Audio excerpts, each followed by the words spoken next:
তোমরা কি জানো আমাদের বাড়িতে কে এসেছে? জানো না? তাড়াতাড়ি এসো, তাড়াতাড়ি এসো। এই দেখো আমার ছেলে এসেছে। কে দিয়ে গেছে তোমাকে? ওর মিমিরা দিয়ে গেছে। তার সাথে সাথে কি কি দিয়ে গেছে জানো? এই দেখো কত খেলনা দিয়ে গেছে। দাঁড়াও,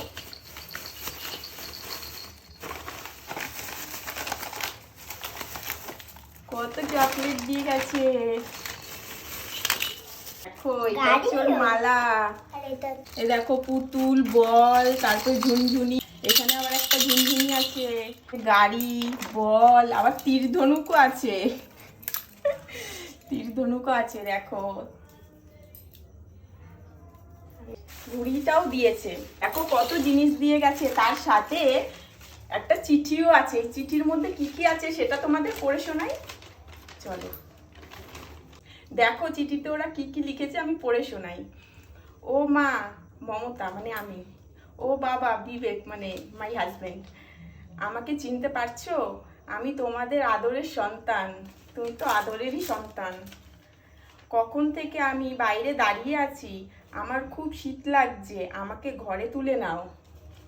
সেদিন তুমি আমায় বাণীসঙ্গর মাঠে জগদ্ধাত্রী পুজোর মেলায় ঘুরতে গিয়ে মিমির সাথে গল্প করতে করতে আমাকে মেলায় ফেলে বাড়ি চলে এসেছিলে।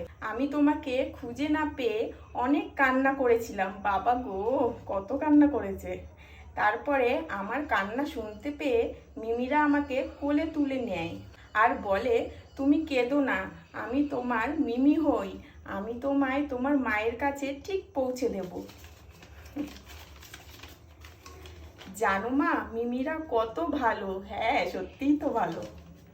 আমাকে চকলেট, খেলনা কিনে দিয়েছে। বাবা আসলে আমি বাবা আসলে আমি তোমার নামে নালিশ করব। আমার নামে আবার নালিশ করবে। তুমি আমায় মেলায় ফেলে এসেছো তাই?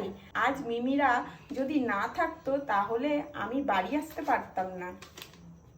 বাড়ি আসার পথে আমি মিমিদের 2001 টাকা খরচ করে ফেলেছি। 2001 টাকা খরচ করে ফেলেছে।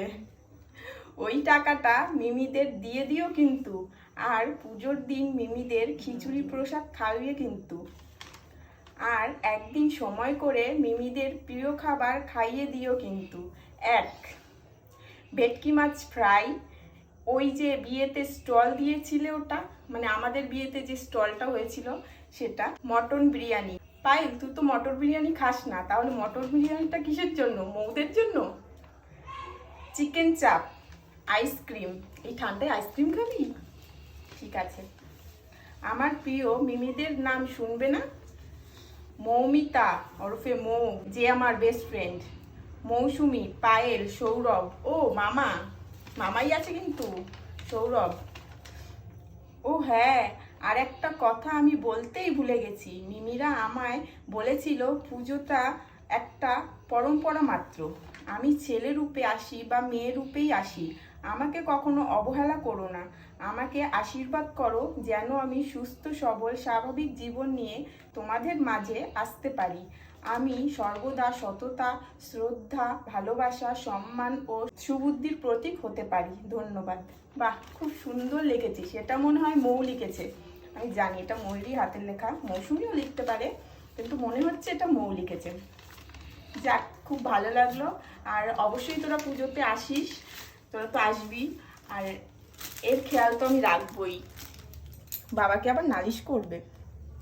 কাল কার্তিক পুজো আছে, কার্তিক পুজোর ব্লগটা তোমরা দেখতেই পাবে। আর কার্তিক যে বাড়িতে পৌঁছে দিয়ে গেছে তার মিমিরা এবং মামাই, সেই ব্লগটা দেখতে হলে MS ব্লগার বাই মৌ এটাকে সাবস্ক্রাইব করতে হবে। তাহলে যখনই এই ভিডিওটা পোস্ট করবে তোমরা সেটা দেখতে পারবে।